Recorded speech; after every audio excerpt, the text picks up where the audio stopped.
nuk marr mundimin, për arsye se, në fakt do të jemi të sinqert, drejt për drejt, 2017-2021, Ministri i Shtetit për Diasporën, Anila ka qenë dhe më në korrent të gjërave, por është institucioni shtetëror i cili ka prodhuar numrin më të madh të VKM-ve dhe numrin më të madh të ligjeve që janë miratuar në Parlamentin e Shqipërisë. Dhe ka 2 ose 3 dokumenta kryesore, strategjia kombëtare e diasporës është ajo që është kryesorja. Thënë këto, ndoshta janë... Dhe sa është realizuar nga strategjia e diasporë? Përveç votës? Kjo mbetet për tu parë, sepse edhe këtu do të them diçka unë që është reale, se unë nuk mund të fshihem pas të pavërtetave, ose dhe të vërtetave, gjanëm. U pa arsyeshme një rekompozimi qeverisë, të themi, edhe përgjegjësitë për institucionet e diasporës i kaluan Ministrisë Punëve të Jashtme. Në kuptimin strategjik nuk ka si gjë të keqe. Nuk ka gjë të keqe. Puna qëndron... Po, pastaj kthehet ironike, siç e tha Anila, pra nga çështja e brendshme këtë çështje të jashtme, pra kthehet cinike fare pastaj. Kthehet ka zgjidhur për shembull se e përmenda 2-3 herë sot Kosovën unë. Edhe Kosova kështu e ka patur dhe e ka zgjidhur duke krijuar pastaj Ministrinë e Punëve të Jashtme dhe të diasporës, kur përfaqësohet me një zëvendës ministër që merret vetëm me çështje diasporës dhe është pothuajse ky është problemi. Po po shkojmë dhe më larg. Aty ministra e jashtme vjen nga diaspora. Po, ministra e jashtme dhe... Pa Donika Gërvalla-Zhvarz, ajo vjen nga diaspora. Edhe zëvendësia. Pra, se Anila ka 2 mbiemra, një shqiptar dhe një dorë. Ta marrin zëvendës ministre dhe atë këtu. Por, unë mendoj për ta parë... Me thënë vërtetën, duke paca ministre që keni aty, mund ta merrni dhe ministre me thënë vërtetën. Absolutisht, për ta parë gotën gjysmë plot, tani jo gjysmë bosh, shpresoj që sa më shumë të votojnë dhe të regjistrohen, duket numri që do shkojë të paktën 200.000, unë shpresoj që t'i kaloj 200.000 në fakt, dhe besoj që do t'japi sinjalet qarta për qeverinë e radhës që diaspora kërkon vëmendje më të madhe. Gjëja kryesore me diasporën se këtu në Shqipëri në problemi më të madh kemi sa na kushton. Diaspora të kushton shumë lirë, në sensin që nuk të kërkon financat diaspora. Financat janë shumë elementare. Edhe do t'jemi realist, Mila, edhe përsa e takon, janë bërë disa punë, edhe për gjatë 4 viteve që s'kemi pas Ministrë Shteti për diasporën, për shembull, përsa takon mësimit të gjuhës Shqipe, ndërmes shqiptarve. Jo, po janë gjëra të reja që kanë ndodhur në 2023-2024. Ndjes që po reagoj pak me ton. Po që ti thush diasporës, ne ju kemi ndihmuar me mësu gjuhën Shqipe. Ti e kupton që po flasim me nivelin e filmit mësonjtorja. Pra, nuk duhet besoj ta quani këtë një arritje. Ky është një dështim, që në vitin 2024, 2025, ti thush emigrant, unë kam si llabetare të falas, unë nuk do e kisha thënë dot. Ndjes, më kupto. Pra, unë nuk do e kisha thënë dot, nuk do e kisha qenë dot arritje. Të mirë kuptoj, por unë do ta lidh prapë me... Unë do kisha quajt hapjen e shkollave në gjuhën shqipe do ta quaja një arritje. Dhe prapë, jo hapjen e shkollave në Greqi. Se aty në Greqi ka konotacion tjetër, aty e ke detyrim kushtetues të hapësh.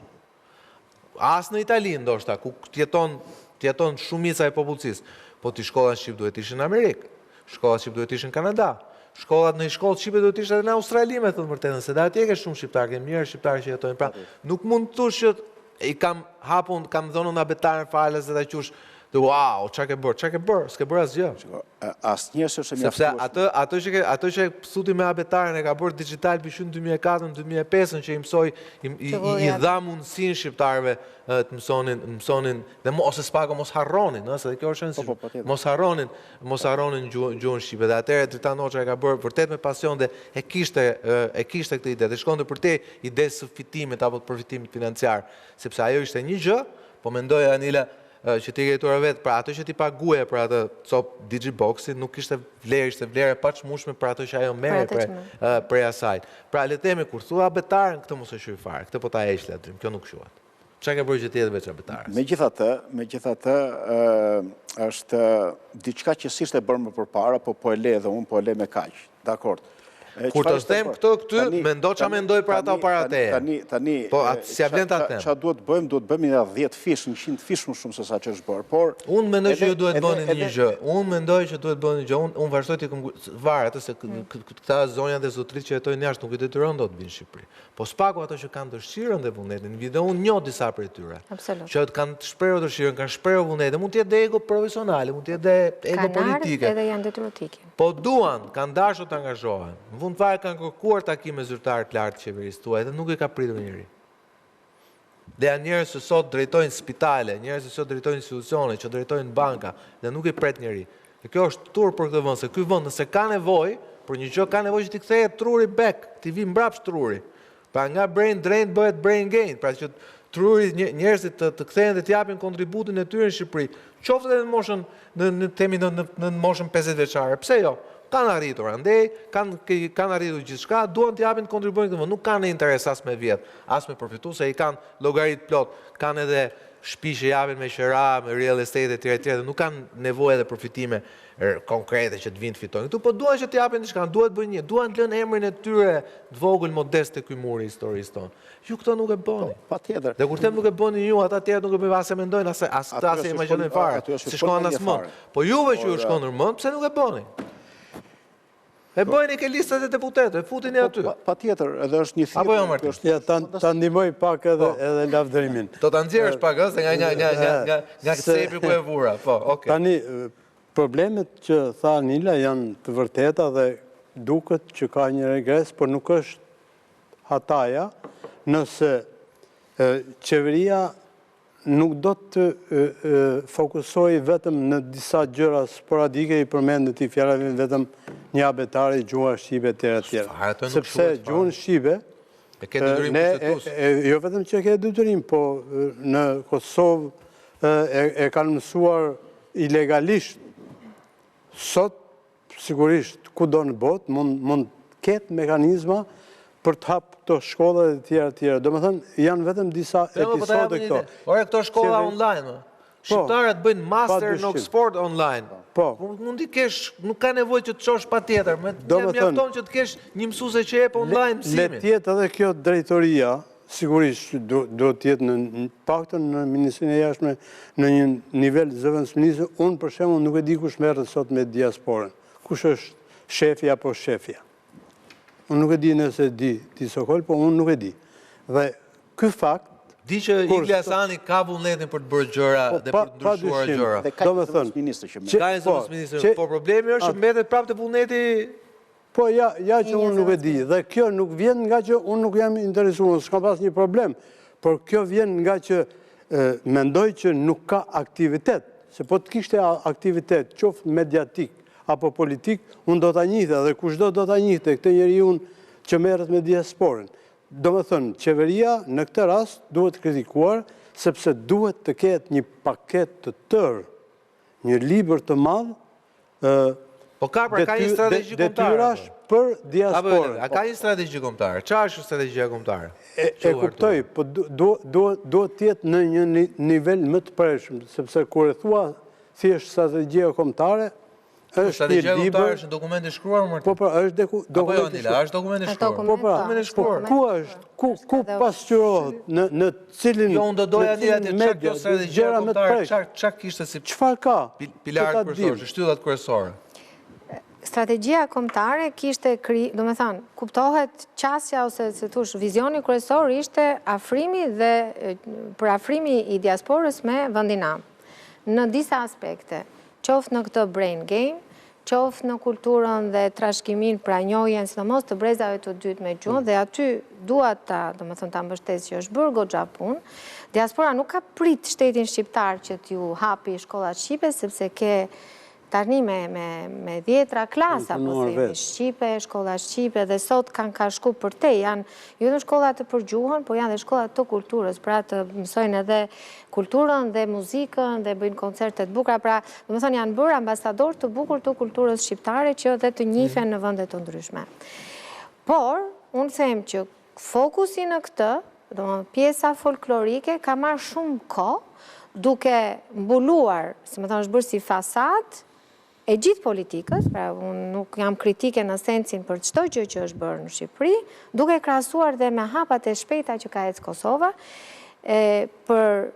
është bërë si mburoj për çdo gjë që nuk ka shkuar mirë në pjesën tjetër, sepse ne kemi pas programet e shkencës, pra për të gjithë pjesën e doktorantëve, shkencëtarëve, më thënë ne përmendëm në banka, në institucione, kënë institucione ndërkombëtare që i ke aty dhe që mund të luajnë një rol të mirë. Kënë për akademi, do me thënë ne kemi, nuk po flasë për Mira Muratin se kemi bërë kështu si ikon, por unë njoh emra të tjerë që kanë një përgjegjësi të madhe, po flas për shembull një nga shoqet e mia që kemi studiu bashkë në informatik, sot në Gjermani ka fondin më të madh që mbështet për ngritjen e sistemeve të inteligjencës artificiale midis universiteteve. E kuptoni, një shtet si Gjermania t'i japi, domethënë, një besueshmëri dhe përgjegjësi të madhe, është miramezini. Po sakt si këta kemi plot në institut. Dhe këtë gjë, programet që strategjia kombëtare i ka të qarta, nuk ka ecur ajtu. Në fushën ekonomike u krijua një institucion quhet Dhoma e Diasporës, që u bë NGO, dhe prap aty ka, domethënë, blen për të dëshuar në formatin se si është bërë dhe se sa është mbështetur dhe si është mbështetur i gjithë, sepse s'bëhet fjalë, ne kemi rrjete biznesesh të fuqishme që janë shumë pak afrimi, ndërkohë që ne flasim për zhvillime ekonomike të fuqishme. Mjekët, domethënë, ne sot, domethënë, u desh një Covid që të na zbuloj se sa mjekë të mrekullueshëm dhe ata u mobilizuan, megjithëse kanë hikur për kushte të ndryshme, u mobilizuan dhe kanë dhënë ndihmë online. Sot numërohen doktorant, pra kur flasim PhD, domethënë, flasim me mira dhe akoma nuk e kemi këtë vizibilitet, dhe unë them që në strategjinë kombëtare të gjitha këto janë të bukur shkruar, janë krijuar disa institucione që meritojnë, sepse meritojnë atë vlerën edhe është investuar,